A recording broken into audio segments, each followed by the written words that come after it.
Oklahoma quarterback John Mateer got off to a red-hot start against Illinois State. Can he keep climbing and help the Sooners get into the college football playoff race? Locked On presents The Portal, the daily podcast covering college football recruiting and everything NIL.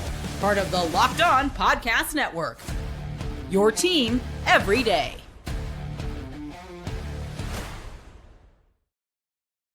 Welcome back to the Portal Podcast, where you get your daily recruiting, NIL, and transfer portal scoop. I am Brian Smith, back off a recruiting trip, ready to rock and roll and talk transfer portal, recruiting, and everything going on in college football. So thank you for joining in. Today's show is brought to you by our friends over at Monarch Money. Take control of your finances with Monarch Money and use code LOCKEDONCollege at monarchmoney.com for 50% off your first year. We're going to talk about the latest commitments in college football. Yes, recruiting is still going on. Recruiting never ends. We're going to be talking about Joey Aguilar, and his first game was pretty impressive for Tennessee as they whipped the Syracuse defense. And we're also going to talk about none other than John Mateer. He lit it up. I know it's Illinois State, but he lit it up. The transfer portal quarterback for the Oklahoma Sooners was electric. He was a guy that, quite frankly, was even maybe better than advertised. I thought he was as good, if not better, than anybody else in the transfer portal this year in terms of upside. Going 30-37 in your first performance, that's a good start. So let's talk about Mateer. We'll talk some stat line. We'll talk a little bit about his ability to not just make plays with his legs, his ability not to just make plays with his feet, but also his ability just to be accurate. Most running quarterbacks, this is where I really want to start, they just aren't that consistent with it. They get beat up quite a bit. And one of the reasons they are a running quarterback is their passing leaves a little something to be desired. 30 out of 37 is insane. It's 81.1%.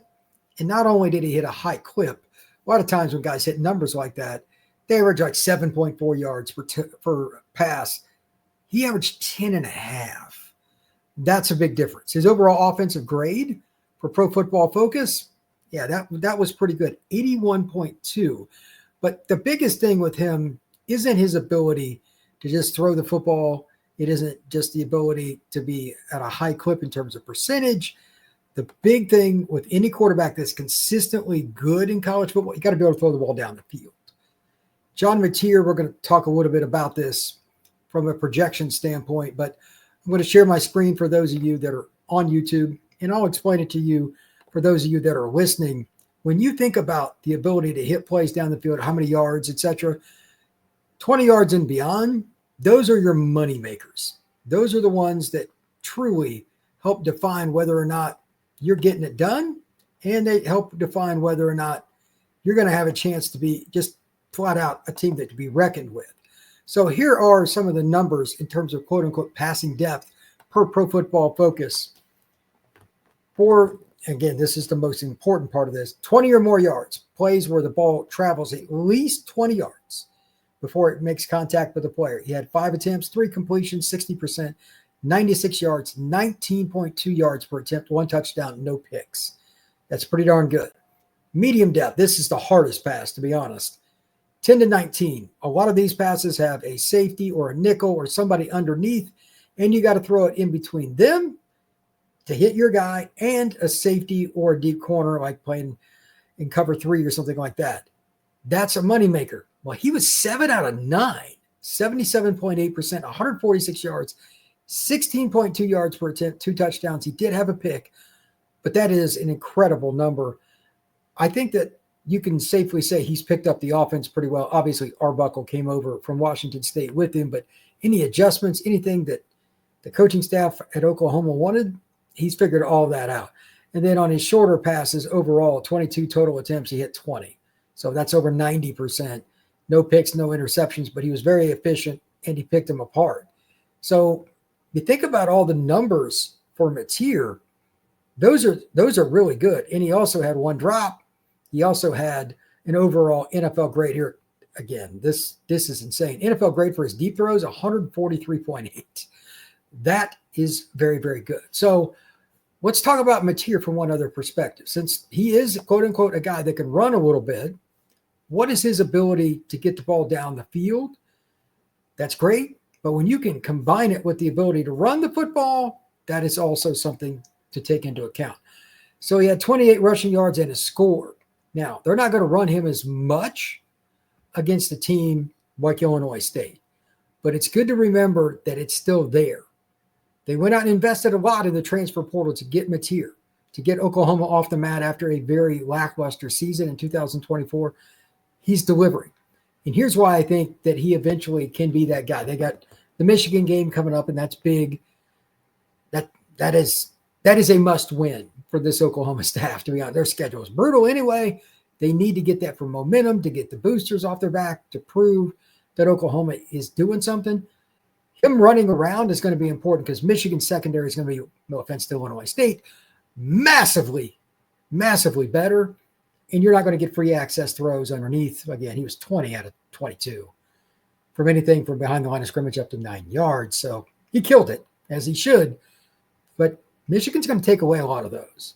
So you've got to help circumvent that yardage that you're losing in the short passing game and the screen game with runs and quarterback runs. Mateer had 28 yards against Illinois State. I would imagine he'll be at 50 to 60 yards against Michigan. May not sound like a ton, but a couple more scrambles on 3rd and long for first downs. A couple more quarterback designed runs schemed up for first downs. And just RPO, he might take off a little bit more because, again, they're going to do whatever they can at Michigan to smother those screens. I guarantee you they're going to try to take that away, make them throw the ball down the field, and if they lose, they lose. That'll be what Michigan does. It's pretty much an open book against teams that screen and throw short passes as well as Oklahoma. Why not? And that also puts another player closer to the box, again, to take on Mateer, but he's got to find a way to grind out some of those runs. A 3-yard run turn into a 4 or 5. He has the athleticism, and now he's over 220 pounds. It's ironic because he was like $180 or something like that coming out of high school. He's changed his body incredibly. So good for John Mateer, good for college football because that is a dude, and it's somebody that, quite frankly, I think is in the Heisman race if he continues on this trajectory. I know it's Illinois State, but he was really impressive in game 1. There's still more meat on the bone, though. He has the opportunity to get better. And Oklahoma football, by and large, they needed this shot in the arm, but now we need to see it one more notch. One more notch, and it's just because he's going to get more opportunities against a team like Michigan. If they can do that at home, all the little nuances with the run game, they've got some really talented players. If they can do that, why not Oklahoma kind of being the surprise team floating into that realm of, hey, why not us for the college football playoff? John Mateer keeps playing like this, they are certainly going to be a candidate. Now, as for this team in general, I think that you're talking about somebody that defensively they need to be given credit to. I'm not going to talk about this much on the pod, but Oklahoma's defense against Michigan, just want to mention it before I go to break. They are very key as well. And when we come back, speaking of transfer portal quarterbacks, Joey Aguilar. What do you think of him and his first performance? They played Syracuse, scored a lot of points. He had some big throws. What's next for him and what's next for the Vols? That is next here on the Portal Podcast. Today's show is brought to you by our friends over at Mazda. Mazda crafts cars for those who choose to do more than simply move. They follow what moves them every time they drive. And that's what makes Mazda stand out. They go beyond safety, style, and performance to deliver a driving experience that feels alive in every single detail. Mazda offers more than safety. It's won more awards in 2025 up through August than anybody else. Just like athletes, they try to get every detail right. Mazda does the same, from metallic accents to hand-stitched Napa leather. It's the small details that make the big plays. And just like that, there's more for every player to get. And there's more to Mazda, the great vehicle that it is. Mazda, move and be moved. This show is also brought to you by our friends over at FanDuel. Today's show is sponsored by one of the coolest apps that you can get. And it's also a good time to get involved with it because the NFL season is almost here. And FanDuel is making sure you're ready for kickoff with a can't-miss offer. Right now, new customers can bet $5. And if your bet wins, you'll get $300 in bonus bets to use across the app. You can use it on player props. You can use it on over-unders, halftime scores. You can use it for picking division winners. You can use it for players winning awards. FanDuel makes it very easy on their app. So are you ready to play? Download the FanDuel app or go ahead and go over to FanDuel.com to get started. That's FanDuel.com to place your first $5 bet. Thank you once again for making Locked On the Portal your first listen each and every day. We truly appreciate you stopping in. Please like and subscribe. I would love to have you on the show every day. We also would like to hear from you, the fans. What's going on with the Portal podcast, with any other show that you check out here on the Locked On Network? What do you think? We want to know what you have going on through your head. And we also want to give you an opportunity. Go to lockedonpodcast.com/survey to get started. Everyone who completes a survey will be entered for a chance to win one of 10 $100 Amazon gift cards. Again, that's lockedonpodcast.com/survey. You can also find the link in the show notes. Thank you for helping us out with this adventure. All right, let's talk a little bit about Joey Aguilar and the Tennessee Vols. They went out and did what they needed to against Syracuse, a team that lost a lot, let's be honest, especially offensively. But Aguilar, first game, he didn't even get to go through spring. What were your expectations for a quarterback that, honestly, he didn't know what was going to happen? Not realistically. He probably had envisioned and thought it through, but he came out pretty hot. Let's once again, I want to share my screen. And for those of you that do not have the opportunity to see this, I'm going to explain the stats and kind of go through it. It won't be that difficult. So Aguilar, remember, he did not go through spring ball, and he still had a really good first game. How often do you see that in college football? It's pretty rare, to be honest with you. So here are a couple of the things to look at just overall against Syracuse. He was pretty good. Rushing attempts, he had 32 yards. He did fumble once, but that's a very key part of this. Tennessee, when they have a mobile quarterback with their wide passing attack or vertical attack, there's some rushing lanes. Nothing against Syracuse. I think they're going to use him more. He averaged 4.6 yards per carry, but look for him to get even more carries in big games, kind of like Mateer, to be really honest. And then the same deal as with Mateer, the passing depth. This is where it gets interesting. He only hit one of his bombs. That needs to improve. 1 out of 4, but it was a 73-yard strike, and it was a strike. Middle of the field, those difficult throws, 5 out of 7. If you can hit like that, you're good. A couple of touchdowns there. He was hitting some of the shorter routes just around 10 yards, but accuracy matters. And then overall, he was just good enough in everything that he did to make it happen. He wasn't unbelievable as a passer. There's still more room to go. But if you can get him, again, in the running game a little bit, Aguilar's definitely a mobile quarterback, and he improves just a little bit, this is a team that's going to surprise. They got teams like Bama and Georgia on the schedule. They're certainly going to be challenged. And they've got multiple running backs trying to figure it out. They got new offensive tackles. A lot of moving parts with Tennessee, but that makes them fascinating. So how much do you think Tennessee can go up as an offense? Again, new quarterback, new offensive tackles, new running backs. Their wide receiver group lost Squirrel White and several other players that could have been involved. They could have went after different guys in the portal, all this. Matthews at the 5 stars, a sophomore. They have so many different moving parts. Maybe I can even put it this way in a question. Which player has to step up in addition, obviously, to Aguilar for them to take that next step? For me, it's Matthews. They need somebody that is a bona fide number 1 receiver. I don't know if he's ready for that or if it's just going to be a by committee deal. But with them running RPO, quarterback being mobile, I think they've got multiple running backs that are pretty good. And the offensive line is going to get better and better as the tackles kind of figured out. Maybe they won't be like a top 5 SEC line, but they'll be in that realm, and they're well coached. I think this offense, even in SEC play, can average close to 30 points a game.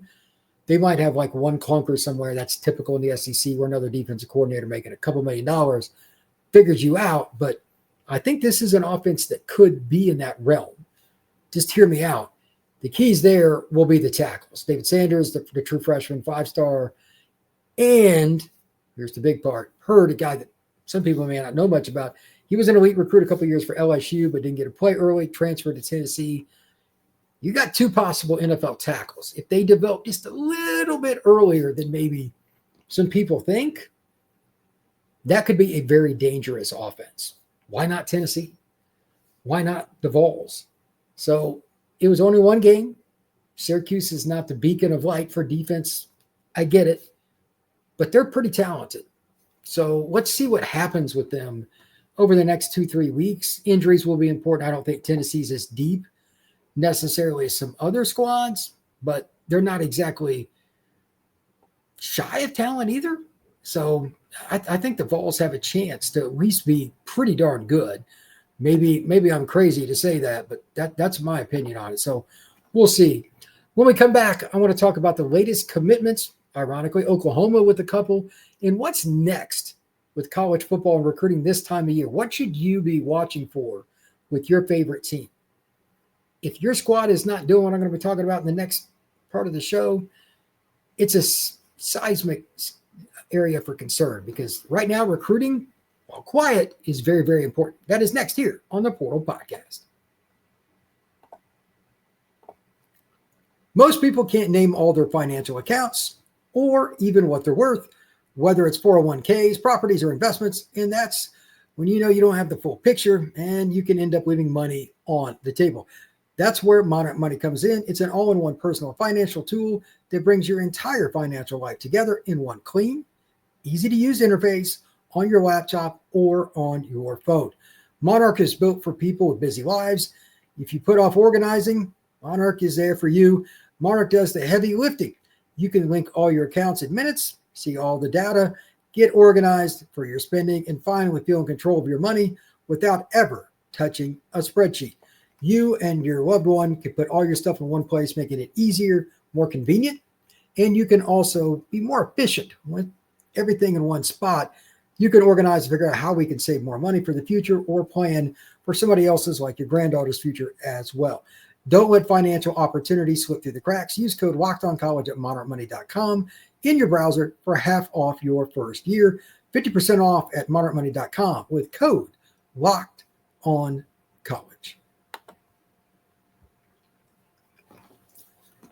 All right, let's talk a little recruiting. This isn't quote-unquote commitment season by any stretch, but over the last week there have been some important commits, so let's hit those and then talk about something that is paramount, that if your school is not doing, it is massively failing for your future.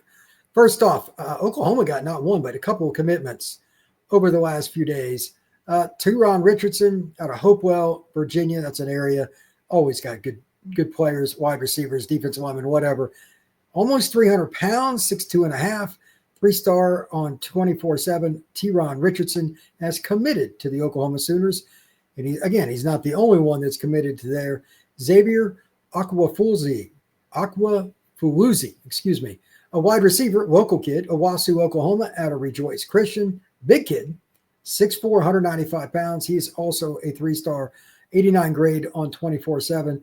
It's probably going to be a big boundary receiver for them if he's almost 200 pounds already. So congrats to Oklahoma for not one, but for a couple of different commitments.